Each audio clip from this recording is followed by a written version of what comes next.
giant coming, so he started chopping on it all the faster, and it had almost cut all the way through.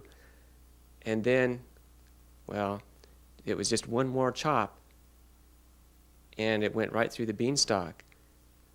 And the giant, you see, he slept and snored mightily with every breath. And Jack, well, he was happy because he had lots of riches and lots of clothes.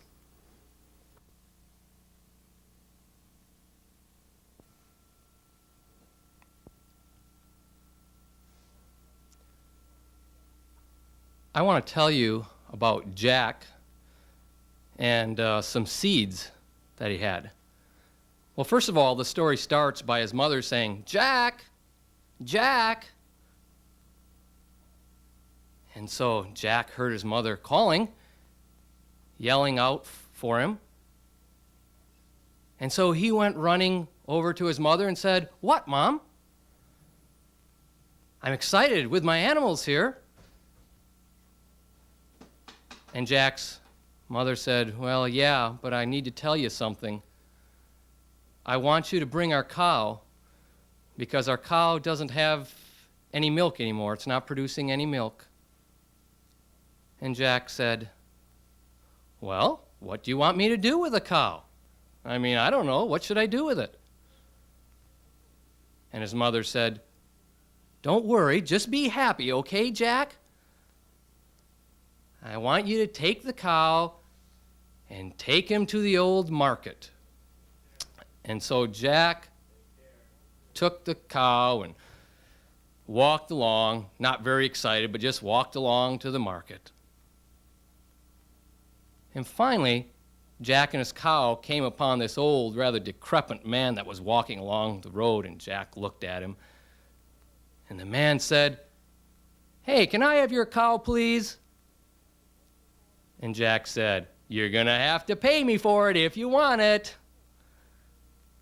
And the old man said, "Oh, please, please, I have some seeds, please." And Jack said, "Well, let me take a look at your seeds then, mister." And so he looked at them, and all they were was these 3 little seeds. And Jack thought about it for a minute. He said, "Okay," and he handed the rope to the old man. And the old man tried to run off with the cow, but the cow wouldn't budge. He just stood right there, wouldn't even move, wouldn't move at all. And that poor old man was tugging on the rope, trying to get him to go. And finally, Jack had an idea. He grabbed a sharp stick and stuck him in the rear, and the cow took off running down the road with a man running after him. And there they went, running down the road, and it was really funny. And so Jack then went running home just as fast as he could go. And when he arrived home, he said, "Mom, Mom, I brought something for you. I have some seeds for you." And his mom said, "Wait a minute. I wanted money." And she looked at him rather sternly and cowered over him. And he said, "But look at the seeds I have. Look at the seeds." And Jack's mom grabbed those seeds and tossed them over her shoulder. And when Jack saw that, he started crying and said, "Mom, Mom, Mom, Mom." And he just broke into tears and was crying so profusely. And he was sent to bed. And so he threw a fit the whole way. He was crying, pounding, throwing a fit the whole way as he went to bed. Well, Jack went to sleep that night. And when he woke up in the morning, he hadn't had dinner, lunch, or breakfast the previous day. But when he woke up, he looked outside, and to his amazement, his utter amazement, there was a huge plant that had grown from these seeds. It went way up into the clouds. He couldn't believe it. And Jack gazed up this huge vine-like plant that had grown up into the sky, and he looked up there with amazement, and he thought he would run up this beanstalk, this vine, and he would run up, and it looked like a tree, you see, but it didn't have any leaves, not like the normal trees we're used to. And so he climbed up as fast as he could go until he was up into the clouds. He got up there, and once he was above the clouds, he looked one way, Then he turned his head and looked another, and he couldn't believe it, because there sat this huge house with giant windows, with a huge door. And Jack looked on with just amazement. It was a bright, giant house that just sat there in the clouds. And Jack felt like just almost like a little bug in comparison to the hugeness that he saw stretching out before him. So Jack approached the house and he knocked on the door. He stood there and knocked on the door. The giant came and responded, holding a baby in his arms, and looked around, didn't see anyone, and slammed the door shut. And he slammed it so hard that it just reverberated. The whole house shook. And Jack was thinking, how could he get in? When finally he looked and saw a little hole there beside the door where the mice ran in and out. So Jack pushed his way through that hole and went into the house. The man didn't even know he was there, the giant, and almost stepped on him. Jack had to run to get out of the way.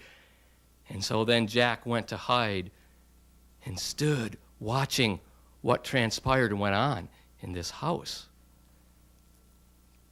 And he saw this fantastic looking hen that would be worth a lot of money because of the eggs that it laid.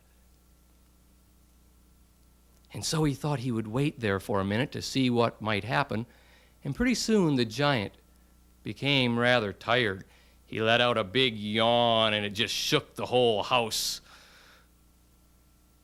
as he rumbled, and Jack looked on. And pretty soon the giant decided he would go to sleep. And as he walked, the whole floor just shook beneath him. Pretty soon the giant lay down on the couch. And at that moment, Jack ran to get this hen that laid the golden eggs. He went and grabbed it, and as he did, the hen let out these screams and cries, and the giant began to stir from his sleep. He kind of turned this way and that, and turned over on the couch. And so finally Jack took a beanbag pillow and put it over his head so that he wouldn't hear the noise.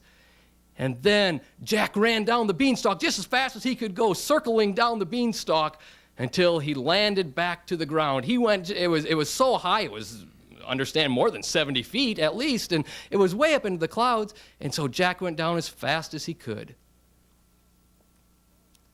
And when he got down, he said, Mom, I've got a hen that lays golden eggs. And he showed his mom, and his mom just stood there wondering where in the world he got that. And Jack said, well, I got it from way up in the clouds. I saw this giant, and his nose was as big as I am standing right here. And Jack's mother said, oh, sure, Jack, you're full of baloney. Jack, tell me the true story. And Jack said, it is true. This is the truth I'm telling you. He says, I'm going to go back up, okay? And he took off in a flash and ran as fast as he could go and went up that beanstalk again. He was going about 90 miles per hour up that beanstalk. His old heart was just pumping and beating so fast within that little body of his. And finally, he reached up to the clouds again. He was a bit nervous about what was going to happen this time, and he went over to the door where he was before, but he noticed there was no hole this time. He couldn't see a hole. But he did notice that the door did not come completely down to the frame, and so he squeezed in underneath the door crack there. And when he went in, he saw gold everywhere, and he saw lots of gold just sitting around, and also he saw a harp, a golden harp, you know, the type that the angels use to play on. And when it would play, the angels would sing out in chorus in beautiful strains of song. The giant kind of looked up as if he had heard something, and the whole floor and house again shook as he rumbled and walked through the house. The giant looked around.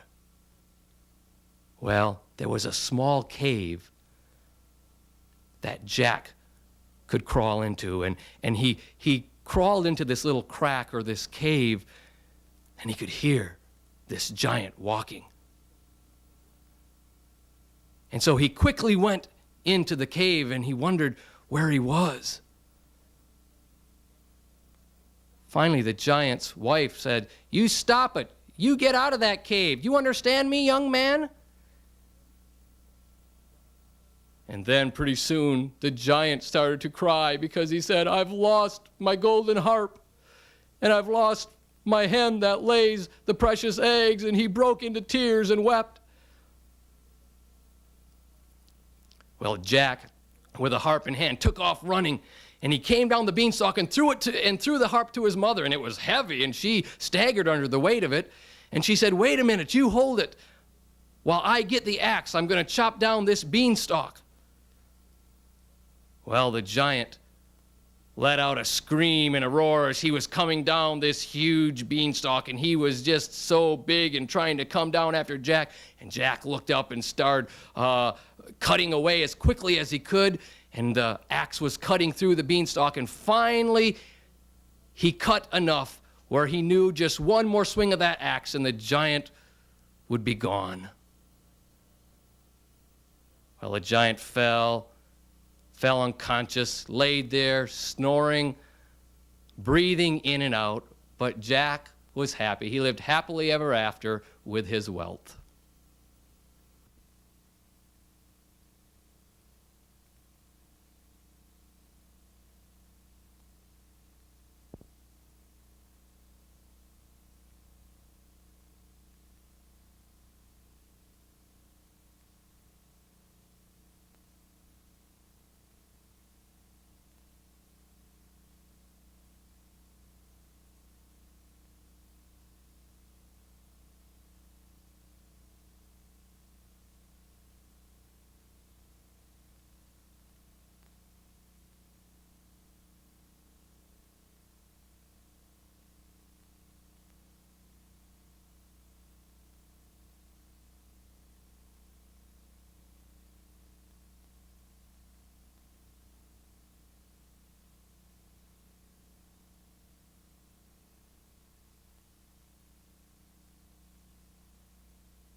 One time in the summer, I had a vacation.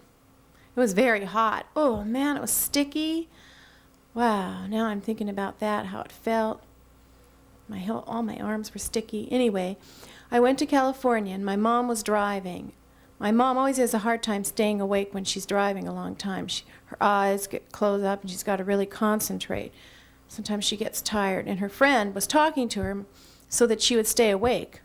Kept talking and talking. In the meantime, I fell asleep. Then, when I woke up, it was 3 in the morning. We were going for 21 hours. Then I fell asleep again. I remember my dad waking me up and saying, "It's time to go to Disneyland." I said, "No, not yet. I want to sleep some more." I took my blanket and put it over my head. My dad thought, I know, I have an idea. I'm going to tickle you. So he tickled me. And then my dad said, "It's time to go. Come on, give me a hug." And he patted me on the back, gave me a hug. Then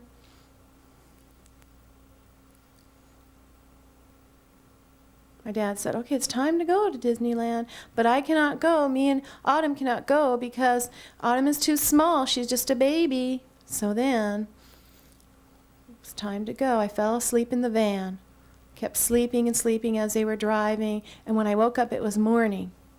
I said, "Mom, I'm hungry, Mom. I'm hungry." My mother said, "Okay, we'll go to a restaurant for breakfast." Then we ate, and after we were finished, we kept driving and driving. We drove for a few more hours along the road, and I kept sleeping. We went to a motel, and then a few more hours driving. And then we went to get gas at a gas station, and then I saw a sign. I said, Mom, look, I see there's a new hat. San Francisco, it was a baseball hat, Giants. "Look, it only cost $1.50. My mom said. "What? Are you sure?" "No, it cost $9 because, see, it says $1.50. How come it says that on the sign?" My mom said, "Well, let me see. I don't believe that." Then my mom kept driving. It was very hot. Oh, I was sweating. My clothes were sticking to me. It was very uncomfortable. It was very surprising to me. And then, "Okay, come with me." And my sister said, "Ha ha, come on." She was teasing me. We kept on driving, and we got to a motel. And I said, "I can see Mickey Mouse up there in the distance. Look, there it is. All right, yay, let's go, let's go." And I gave my sister the high five. We gave the high five again. I really liked that.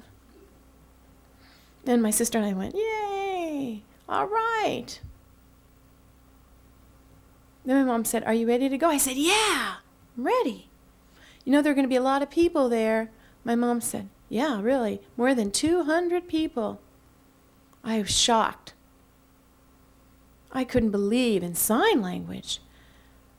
So then I went and looked, and I saw rides. There were rides all over in Disneyland, up and all over to the side, up in the air. They were going around quickly. It was really cool. "What is that airplane-looking thing?" Really, I didn't care, but it seemed like my sister and I, we felt like, hey, that is really going fast. That ride is really going fast. And I thought, I'm not sure about that. Made me feel anxious. It was going so fast. We saw them just zooming around. They were speeding across up in the air. Wow. Then we went into a ride. We got in. It kind of jerked around. We went around, turned, and then it went up in the air. And when it did, we moved up in our seat, jumped up and down. It kind of scared me. So that when we were finished, I cried. Kind of, not really, but kind of pretended to cry. And then my mom hugged me. And my sister said, "Are you okay? What happened?" She said, "It went so fast, that ride." And I pretended to cry a little more. Then I laughed. Then my friend said, "Are you okay?" I said, "Well, I guess so." Then After that, when we were finished, we had dinner and we went to sleep. Then some more, and then the next morning, we went on a train for breakfast. It did not move. It was not that kind of train. And after we were finished with that, I said, "Oh, Mom, can I go to the swimming pool at the motel? Please, please, can I go, please?" And my mom said, "Okay, you can go swimming." So we went splashing around in the water, diving in the water. And then I got chlorine on my eyes. Ooh, it stung. Ow, it hurt my eyes. I can remember that. It hurt so bad. Then I thought, my sister, what happened?